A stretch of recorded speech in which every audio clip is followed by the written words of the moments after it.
peptide is preventable, very effective vaccine.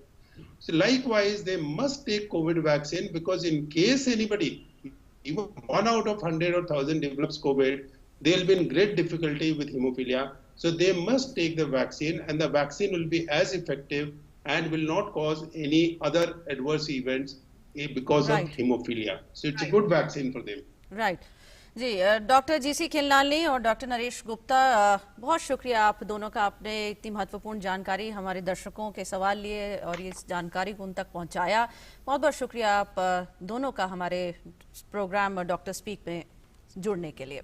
तो vaccine आएगी mark, और सबको उसका बेसब्री से इंतज़ार है, और जिस तरह से सभी एक्सपर्ट्स बता रहे हैं किस तरह से जो वैक्सीन का प्रोसीजर है उसे फॉलो किया जाएगा, तमाम गाइडलाइंस फॉलो किए जाएंगे। लेकिन हाँ, जो वैक्सीन अभी हमारे हाथ में है उसे हम बिल्कुल भूल नहीं सकते हैं, उसका हमें हर रोज इस्तेमाल करना है, हर स्टेप पर इस्तेमाल करना है, और वो है mask. Absolutely, we should always mask up, because wearing a mask is the safest way, even for those asymptomatic patients who are carrying the virus. You know, this is the best way not to infect anybody else. If you don't even know that you have the virus, but you may be carrying it, so wear a mask at all times. And very important, wear it properly. Right. Thanks for watching. Namaskar. Namaskar.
देश के 4 राज्यों में bird flu के मामलों की पुष्टि। मध्य प्रदेश में bird flu राज्य विशिष्ट आपदा घोषित। भारत सरकार ने स्थिति पर नजर रखने के लिए नई दिल्ली में कंट्रोल रूम किया स्थापित। उत्तर प्रदेश में भी बर्ड फ्लू को लेकर प्रशासन सतर्क।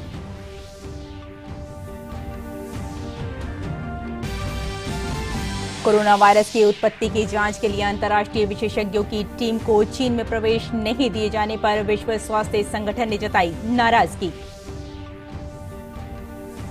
जांच के लिए 10 सदस्यीय टीम की गई स्थापना। चीन ने अंतिम समय पर लगाई है रोक। देश में कोरोना से रिकवरी रेट में वृद्धि जारी। लगातार 12 दिनों से मौत का आंकड़ा 300 से कम। देश में अब तक 1 करोड़ के करीब मरीज हुए स्वस्थ। टीकाकरण के लिए तैयारियां तेज। स्वास्थ्य मंत्रालय ने कहा दवा मंजूरी के 10 दिन के भीतर शुरू हो सकता है टीकाकरण। शीतलहर से देश को मिली कुछ राहत। मौसम विभाग ने कहा अगले 4-5 दिनों तक शीतलहर की स्थिति से मिलेगी निजात। पश्चिमी विक्षोभ के कारण उत्तर पश्चिमी भारत में हल्की बूंदाबांदी की जताई संभावना।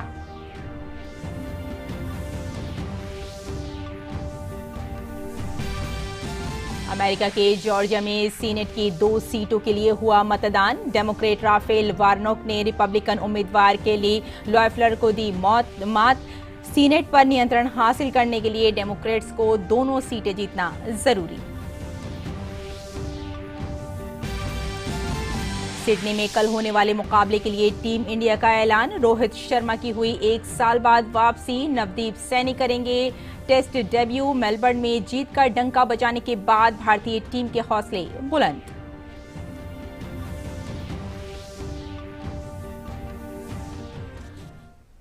नमस्कार, हिंदी समाचारों में आपका स्वागत है। मैं हूं आपके साथ रेशमा फारूकी। केंद्रीय पशुपालन विभाग ने देश के 12 स्थानों पर पक्षियों में एवियन इन्फ्लुएंजा की पुष्टि की है। राजस्थान के बाराकोटा और झालवाड़ में कौवा, मध्य प्रदेश के मंदसौर, इंदौर और मालवा में भी कौवों में, हिमाचल प्रदेश के कांगड़ा में प्रवासी पक्षियों, केरल के कोट्टायम और अलापुझा में 4 स्थानों पर मुर्गियों और बत्तखों में बर्ड फ्लू के मामलों की पुष्टि की गई है। सरकार ने स्थिति पर नजर रखने और राज्य के अधिकारियों द्वारा किए गए निवारक और नियंत्रण उपायों के दैनिक आधार पर स्टॉक लेने के लिए नई दिल्ली में एक नियंत्रण कक्ष स्थापित किया है। हिमाचल प्रदेश में अब तक प्रवासी पक्षियों की मौत का आंकड़ा 2700 को पार कर चुका है। कांगड़ा जिला प्रशासन ने पोंग बांध से सटे जिले के 4 सब डिवीजनों में मछली, पोल्ट्री उत्पादों की बिक्री पर भी रोक लगा दी है। मध्य प्रदेश में बर्ड फ्लू के मसले पर मुख्यमंत्री शिवराज सिंह ने आज एक आपात बैठक बुलाई, जिसमें राज्य के मंत्री विश्वास सारंग और वरिष्ठ अधिकारी शामिल हुए। बैठक में केंद्र सरकार द्वारा भेजी गई गाइडलाइन पर चर्चा हुई। मुख्यमंत्री ने जिला स्तर पर इस मामले पर निगरानी के आदेश दिए हैं। साथ ही मुर्गी फार्म की जांच को लेकर भी उन्होंने जांच के निर्देश दिए। मंदसौर के पशुपालन विभाग ने मंदसौर में 4 कौवों के सैंपल में बर्ड फ्लू की पुष्टि की है। National institute of high security animal disease में मृत कौवों के नमूनों के परीक्षण में इंदौर और मंदसौर के कुछ नमूनों में H5N8 का पता चला है। भोपाल की high security animal disease lab में राजस्थान, हिमाचल प्रदेश, केरल और MP के सैंपल पॉजिटिव मिले हैं, जिनमें बर्ड फ्लू का H5N8 वायरस मिला है। बर्ड फ्लू को लेकर आज माननीय मुख्यमंत्री जी ने उच्च स्तरीय बैठक ली है और ये निर्देश दिया गया है कि इस पूरे मामले की जिला स्तर पर पूरी तरह से मॉनिटरिंग हो, निगरानी हो। मध्य प्रदेश की सरकार इस पूरी स्थिति का जायजा ले रही है और ये निश्चित किया गया है माननीय मुख्यमंत्री जी के निर्देश पर कि जिलों में रैंडम चेकिंग के माध्यम से ये सुनिश्चित किया जाएगा कि किसी भी पोल्ट्री फार्म में या खाने वाले पक्षी में ये वायरस ना पहुंचे। अभी तक की रिपोर्ट के हिसाब से ये सुनिश्चित है कि खाने वाले पक्षी में या मुर्गी में या पोल्ट्री फार्म में ये वायरस नहीं गया है। केरल में कोट्टायम और अलापुझा जिलों के कुछ हिस्सों में बर्ड फ्लू की पुष्टि के बाद विशेषज्ञों की एक टीम ने अलापुझा का दौरा किया। अलापुझा और कोट्टायम जिले की 5 पंचायतों में बत्तखों के बाड़े में वायरस संक्रमण की पुष्टि के बाद राज्य सरकार की ओर से आपात कदम उठाए जा रहे हैं। राज्य में बर्ड फ्लू को राज्य विशेष आपदा घोषित किया गया है। पड़ोसी राज्य तमिलनाडु ने सीमा पर बचाव के प्रबंध करने शुरू कर दिए हैं। इस बीच राज्य के दोनों जिलों में घटना स्थल से 1 किलोमीटर के दायरे में पक्षी फार्म में मौजूद पक्षियों को मारने का सिलसिला शुरू हो गया है। इस आवश्यक मिशन के लिए रैपिड रिस्पांस टीम की तैनाती की गई है। 25,000 से अधिक पक्षियों को पहले ही मारा जा चुका है। राज्य के प्रभावित तालुकाओं में पोल्ट्री उत्पादों के उपयोग और बिक्री पर प्रतिबंध लगा दिया गया है।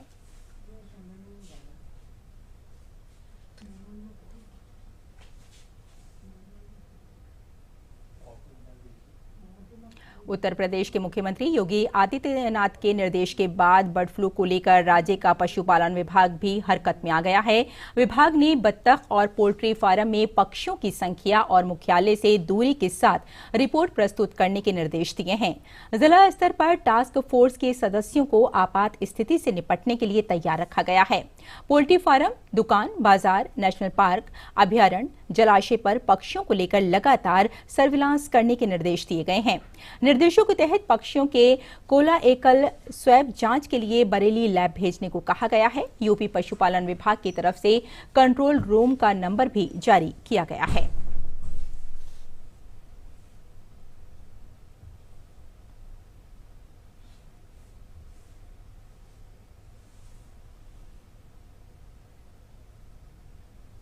और केंद्रीय कृषि मंत्री नरेंद्र सिंह तोमर ने कहा है कि जो किसान कृषि कानूनों का विरोध करते हैं, सरकार उनसे चर्चा करती है। उन्होंने कहा कि किसान यूनियन जो आंदोलित है वे कृषि सुधार बिलों की भावनाओं को समझेंगे और किसानों के हितों का ध्यान देंगे। समर्थन में भी काफ़ी बड़ी संख्या देश भर से आ रही है। हम उन्हें मिल भी रहे हैं, वो पत्र भी लिख रहे हैं, फ़ोन पर भी बात कर रहे हैं। उन सबका स्वागत भी है, आभार भी है और मैं पूरी तरह आश्वस्त भी हूँ कि किसान यूनियन जो आंदोलनरत हैं वो कृषि सुधार बिलों की भावना को समझेंगी और किसानों के हितों पर ध्यान देंगी और सकारात्मक रूप से चर्चा करके कोई न कोई समाधान जरूर निकालेंगे। भाजपा ने कृषि कानूनों पर विपक्षी दलों द्वारा झूठ फैलाने को लेकर निंदा की है। भाजपा प्रवक्ता राजीव चंद्रशेखर ने आज पार्टी मुख्यालय में मीडिया को संबोधित किया। उन्होंने कहा कि सरकार किसानों के कल्याण के लिए प्रतिबद्ध है। Despite the fact that this politics of lies is being rejected, the opposition parties continue with that for whatever reason. The farmers who are today engaged with the government of India on their concerns on the farm bills, the government has put forth their views. As you know, it is all in public domain. The government is deeply sincere, as has been communicated by senior ministers in the government, about the welfares of the farmers, and it is an article of faith which farmers who have not, farmers in Karnataka have decisively embraced, supported and shown trust in. और केंद्रीय पशुपालन मंत्री गिरिराज सिंह ने कहा कि bird flu के genetic होने की अभी कोई सूचना नहीं मिली है। उन्होंने कहा कि इसके फैलने के पीछे विदेश से आने वाले पक्षी हैं। उसके लिए एक कंट्रोल रूम रहता है जिसका वेबसाइट हमारा ओपन है, उस पर सारे गाइडलाइन हैं। एडवाइजरी भी हमने जारी कर दिया है। भारत सरकार अलर्ट है, राज्य अलर्ट है, राज्यों के से नमूने भी भोपाल जा रहे हैं और घबराने की कोई बात नहीं है। जो कल होते हैं उसका हम कंपनसेशन भी फार्मर को देते हैं। श्रीलंका के दौरे पर पहुंचे विदेश मंत्री एस जयशंकर ने पड़ोसी पहले की नीति के प्रति भारत की प्रतिबद्धता को दोहराया है। अपने श्रीलंकाई समकक्ष दिनेश गुणवर्धने के साथ संयुक्त प्रेस वार्ता में उन्होंने कोविड के बाद उत्पन्न स्थिति पर सहयोग की अपील की। उन्होंने अपने पड़ोसी देशों को टीका उपलब्ध कराए जाने की प्रतिबद्धता भी व्यक्त की। As maritime countries in the Indian Ocean, India and Sri Lanka have a shared interest in ensuring maritime security and safety. We have a long history of cooperation in this regard. India, as many of you know, has been a first responder in some emergency situations. I'm confident that this domain of cooperation will continue to expand in the days ahead. We stand ready to enhance Sri Lanka's capabilities to meet growing maritime and security challenges.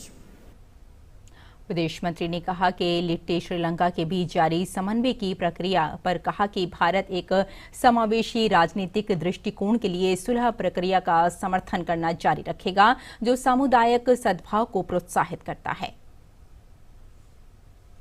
Our support for the reconciliation process in Sri Lanka is long-standing, as indeed for an inclusive political outlook that encourages ethnic harmony. It is in Sri Lanka's own interest that the expectations of the Tamil people for equality, justice, peace and dignity within a united Sri Lanka are fulfilled. That applies equally to the commitments made by the Sri Lankan government on meaningful devolution, including the 13th Amendment of the Constitution. The progress and prosperity of Sri Lanka will surely be advanced as a consequence. और दिल्ली में क्षेत्रीय मौसम पूर्वानुमान केंद्र के प्रमुख कुलदीप श्रीवास्तव ने बताया कि अगले 3-4 दिन तक राजधानी का मौसम साफ रहेगा। 8 जनवरी की रात या 9 जनवरी की सुबह को हल्की बारिश हो सकती है। दिल्ली में कल से तापमान में गिरावट आ जाएगी और 8 जनवरी को न्यूनतम तापमान लगभग 8 डिग्री सेल्सियस हो जाएगा। जो तापमान है लगभग आप कह सकते हैं कि 6-7 डिग्री के आसपास न्यूनतम तापमान, अधिकतम तापमान लगभग 18 डिग्री के आसपास जनवरी के एंड तक रहेगा ही रहेगा हमारे पास। तो इस तरह की ठंड जनवरी तक बनी रहेगी हमारे पास। दूसरा एक चीज़ और पॉइंट है कि अभी चूंकि वेस्टर्न डिस्टर्बेंस निकल गया है, तो अभी हमारे पास फॉग की कंडीशन पूरे नॉर्थ वेस्ट इंडिया में कल से स्टार्ट होगी। आप देखेंगे कि पंजाब, हरियाणा, पश्चिमी उत्तर प्रदेश और राजस्थान का जो इलाका है, साथ साथ दिल्ली एनसीआर, यहाँ पर कल से हमारे पास ज़्यादातर जगहों पर घना कोहरा छाया रहेगा और ये सिचुएशन अगले 3 दिनों तक बनी रहेगी। और बुलेटिन में फिलहाल यहाँ लेते हैं एक छोटा सा ब्रेक। जल्द हाजिर होते हैं, आप देखते रहिए डीटी न्यूज़।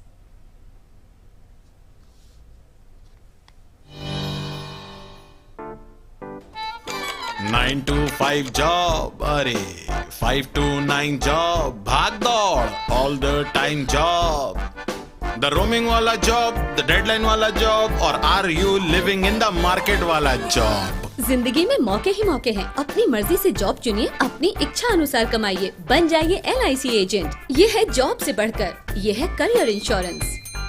अपना बॉस खुद बनिए, बन जाइए LIC एजेंट। अब लाइफ सेट है।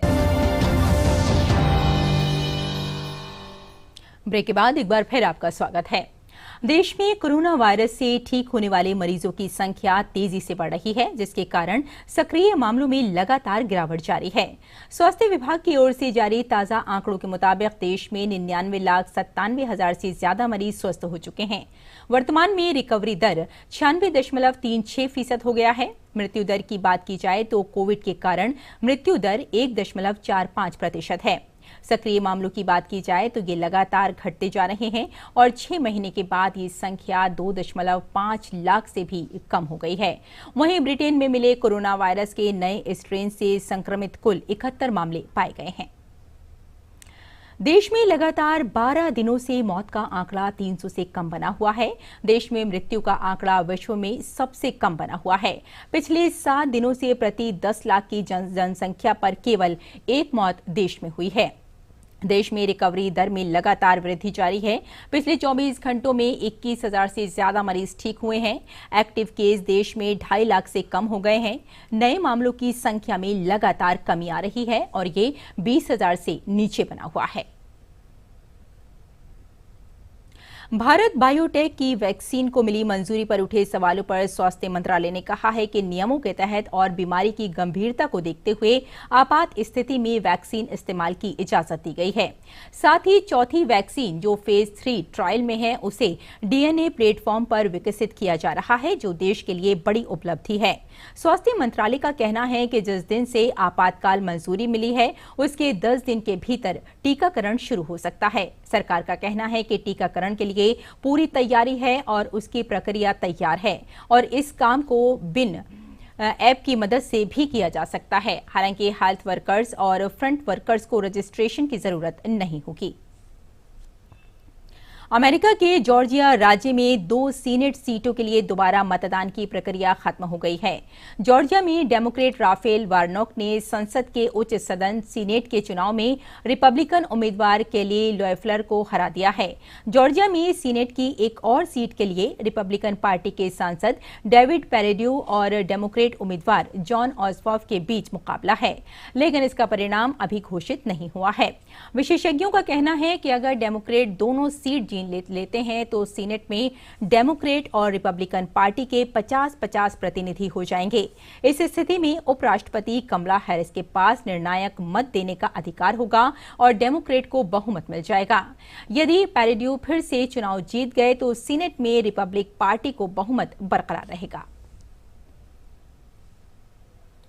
और विश्व स्वास्थ्य संगठन के प्रमुख टेड्रोस अधनोम गैब्रियसस ने कहा है कि वे कोरोना वायरस की उत्पत्ति की जांच करने के लिए अंतर्राष्ट्रीय विशेषज्ञों की एक टीम के लिए प्रवेश पर अंतिम मिनटों में चीन की ओर से रोक लगाए जाने से बहुत निराश हैं। चीन के वुहान में 1 साल पहले कोरोना वायरस का पहला मामला सामने आया था। कोरोना वायरस के शुरुआती मामलों की जांच के लिए एक लंबे समय से प्रतीक्षित मिशन के हिस्से के रूप में जनवरी की शुरुआत में 10 सदस्यीय टीम की स्थापना की गई थी। विश्व स्वास्थ्य के आपात प्रमुख माइक रयान के मुताबिक अंतर्राष्ट्रीय टीम के 2 सदस्य पहले ही चीन की यात्रा पर निकल चुके थे। इनमें से एक वापस लौट चुके हैं जबकि दूसरे अभी रास्ते में हैं। चीन ने 2019 के अंत में सामने आने वाले शुरुआती मामलों से निपटने की वैश्विक आलोचना को खारिज कर दिया है। हालांकि अमेरिकी राष्ट्रपति डोनाल्ड ट्रंप सहित कुछ अन्य राष्ट्र अध्यक्षों ने महामारी के दौरान बीजिंग की कार्रवाई पर सवाल उठाए हैं।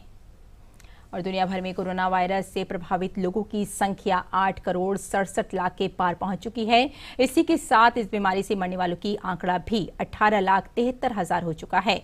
हालांकि 6 करोड़ 14 लाख लोग इस महामारी को मात दे चुके हैं। इस महामारी से सबसे ज्यादा प्रभावित अमेरिका हुआ है, जहां अब तक 2 करोड़ से ज्यादा लोग कोरोना की चपेट में आए हैं और 3,65,000 लोग जान गंवा चुके हैं। जबकि दूसरे नंबर पर ब्राजील है, जहां 1,97,000 से ज्यादा लोगों की इस महामारी से मौत हो चुकी है।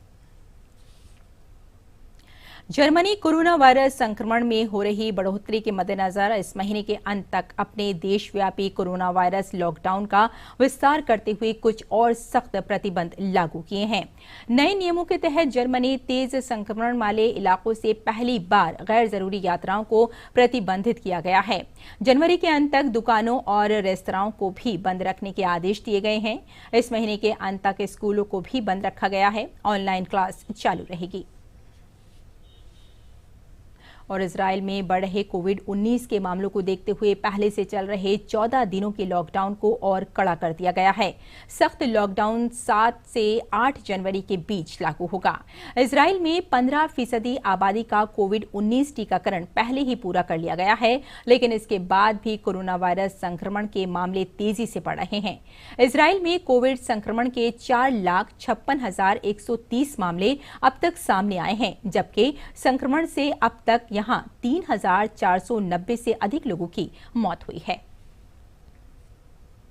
भारत और ऑस्ट्रेलिया के बीच 4 टेस्ट मैच की सीरीज का तीसरा टेस्ट मुकाबला गुरुवार से सिडनी के मैदान में खेला जाएगा। इस मुकाबले के लिए ओपनर मयंक अग्रवाल की जगह पर 1 साल बाद रोहित शर्मा की प्लेइंग 11 में वापसी हुई है। वहीं उमेश यादव के चोटिल होने के चलते नवदीप सैनी को टीम में जगह मिली है। नवदीप सैनी इस मैच से अपना टेस्ट डेब्यू कर रहे हैं। 4 टेस्ट मैच की सीरीज फिलहाल 1-1 से बराबर है। सीरीज का पहला मुकाबला ऑस्ट्रेलिया ने अपने नाम किया था, जबकि मेलबर्न में खेले गए दूसरे टेस्ट मुकाबलों में टीम इंडिया ने शानदार जीत दर्ज कर सीरीज को 1-1 की बराबरी पर ला दिया। रोहित शर्मा ने आखिरी टेस्ट मुकाबला नवंबर 2019 में बांग्लादेश के खिलाफ खेला था। वहीं ऑस्ट्रेलिया की बात की जाए तो टीम का सिडनी में भारत के खिलाफ पलड़ा भारी रहा है। ऑस्ट्रेलिया ने भारत के खिलाफ यहां 12 टेस्ट मैच खेले हैं, जिनमें से 5 में टीम को जीत मिली है, जबकि 1 मैच भारतीय टीम ने जीता है। सिडनी टेस्ट के लिए भारतीय टीम इस प्रकार है: अजिंक्य रहाणे कप्तान, रोहित शर्मा उप कप्तान, शुभमन गिल, चेतेश्वर पुजारा, हनुमा विहारी, ऋषभ पंत, रविंद्र जडेजा, रविचंद्रन अश्विन, जसप्रीत बुमराह, मोहम्मद सिराज और नवदीप सैनी डेब्यू करेंगे। और न्यूजीलैंड ने पाकिस्तान के खिलाफ 2 टेस्ट मैचों की सीरीज को 2-0 से अपने नाम कर लिया है। कीवी टीम ने हेगले ओवल में खेले गए पाकिस्तान को दूसरे टेस्ट मैच में पारी और 176 रन के बड़े अंतर से हरा दिया है। मैच के आखिरी दिन पाकिस्तान की टीम अपनी दूसरी पारी में 186 रन पर आउट हो गई। काइली जैमसन के सामने पाक बल्लेबाजी धराशायी हो गई। जैमसन ने करियर में पहली बार मैच में 10 विकेट लेने का कारनामा किया। न्यूजीलैंड ने टॉस जीतकर पहले गेंदबाजी चुनी। पाकिस्तान की टीम ने पहली पारी में 297 रन बनाए। पाकिस्तान की ओर से अजहर अली ने सबसे ज्यादा 93 रन की पारी खेली। वहीं कप्तान मोहम्मद रिजवान ने 61 रन बनाए। जैमसन ने पहली पारी में 5 विकेट लिए। इसके जवाब में न्यूजीलैंड ने कप्तान केन विलियमसन के शानदार दोहरे शतक और हेनरी निकोल्स व डेरिल मिशेल के शतकों की मदद से 6 विकेट पर 659 रन का विशाल स्कोर बनाया। दूसरी पारी में पाकिस्तान एक बार फिर जैमसन के सामने परेशान नजर आए। जैमसन ने 6 विकेट लेकर पाक बल्लेबाजी की कमर तोड़ दी। पूरी टीम सिर्फ 186 रन पर सिमट गई। इस जीत के साथ ही न्यूजीलैंड की टीम आईसीसी टेस्ट रैंकिंग में नंबर 1 की पोजीशन पर पहुंच गई है। ये पहली बार है जब न्यूजीलैंड की टीम आईसीसी टेस्ट रैंकिंग में नंबर 1 रही है। और केंद्रीय मंत्री पीयूष गोयल उद्योग मंथन कार्यक्रम को इस वक्त संबोधित कर रहे हैं। आइए सीधे चलते हैं। And I'm delighted that in such a short span of time, since we first discussed this idea in the ministry, our entire team, along with the partners, has been able to take forward to build Brand India, to make in India a household name across the world and make production and service both extremely efficient and effective in its delivery, so that we can truly serve the world, not just on the strength of cost, but on the strength of our quality and the very value of our products. I remember the Honorable Prime Minister had many years ago promoted the idea of zero effect, zero defect. I think it was truly a very, very noble objective, which looked at sustainable manufacturing processes, ensuring climate change is at the center of our workplaces, at the center of our thinking, ensuring that India's contribution to global fight against pollution and a cleaner environment has been truly big, promoting investment, making our Indian products zero defect, that is of a very high quality. As Swami Vivekananda had said, India will be raised not with the power of the flesh, but with the power of the spirit. And I do hope this webinar series focusing on quality and productivity will be. Rail वाणिज्य एवं उद्योग मंत्री पीयूष गोयल इस वक्त उद्योग मंथन पर संबोधन कर रहे हैं और बता रहे थे कि इसमें क्या चुनौतियां हो सकती हैं और इस उद्योग के लिए भारत क्या कुछ कर सकता है, इस पर वो संबोधन कर रहे हैं। फिलहाल अगली खबर पर नजर डाल लेते हैं। पैदल चलते हुए अगर कभी पैर में लोहे की कील चुभ जाए और जख्म बन जाए तो इंसान को बहुत दर्द होता है। तो जरा सोचिए, अगर ऐसा हरे भरे पेड़ों के साथ होता है तो उनके साथ क्या होता होगा। आज हम आपको एक पहल के बारे में बताएंगे जिसके तहत पेड़ों को कील मुक्त करना एक मिशन बनाया गया है। बेंगलुरु के कुछ नागरिक जो बेंगलुरु हुड्डुगुरु के नाम से एक ऐसा प्लेटफॉर्म बनाया है उन्होंने, जिसके जरिए वो शहर के बूढ़े पेड़ों की रक्षा करना और उन्हें कील मुक्त बनाना नील फ्री ट्री अपना मिशन बन लिया है।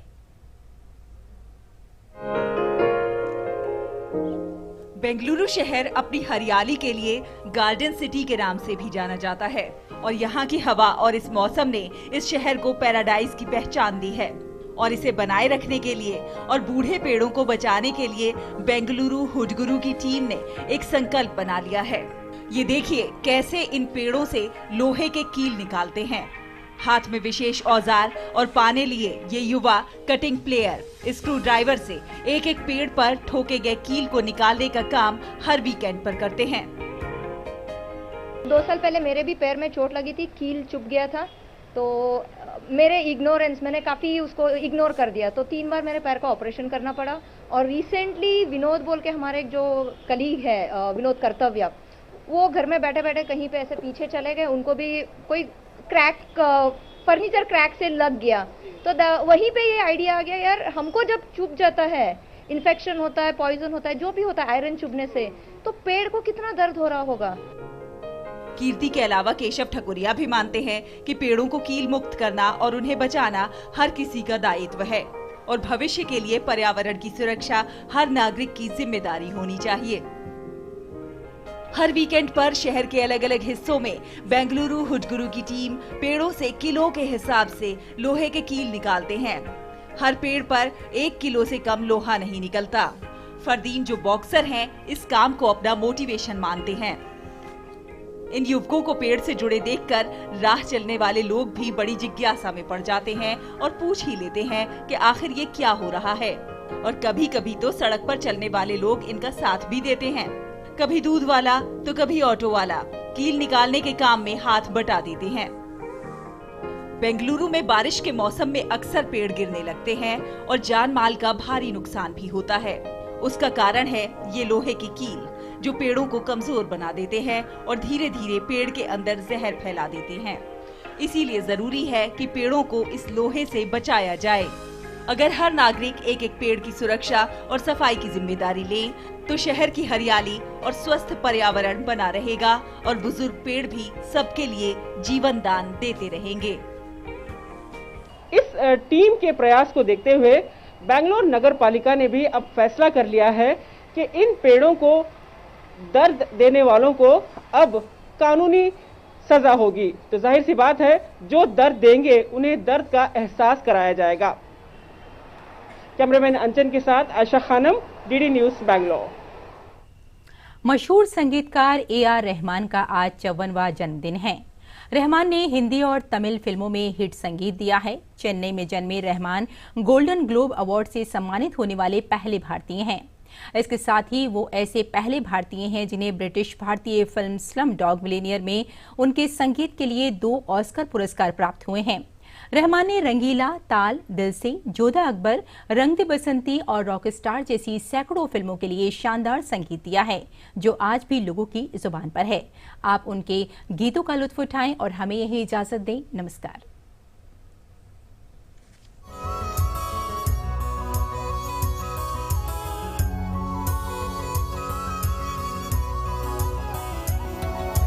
हंसती रहे तू हंसती रहे, हया की लाली खिलती रहे, जुल्फ के नीचे गर्दन पे सुबह शाम मिलती रहे, सौंधी सी हंसी तेरी खिलती रहे मिलती रहे।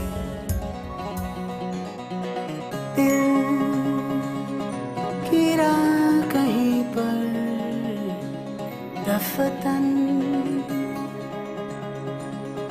जाने मगर ये नयन। एक सूरज निकला था, कुछ बारा पिघला था, एक आंधी आई थी जब दिल से आह निकली थी।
भीम ऐप का प्रयोग करके हम अपने नगद लेन देन को बहुत ही आसान बना सकते हैं।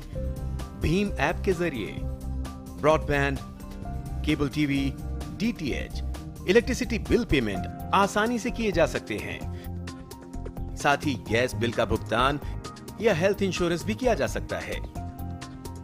भीम ऐप से आप लैंडलाइन पोस्टपेड, जीवन बीमा, लोन पेमेंट, मोबाइल पोस्टपेड का पेमेंट भी कर सकते हैं।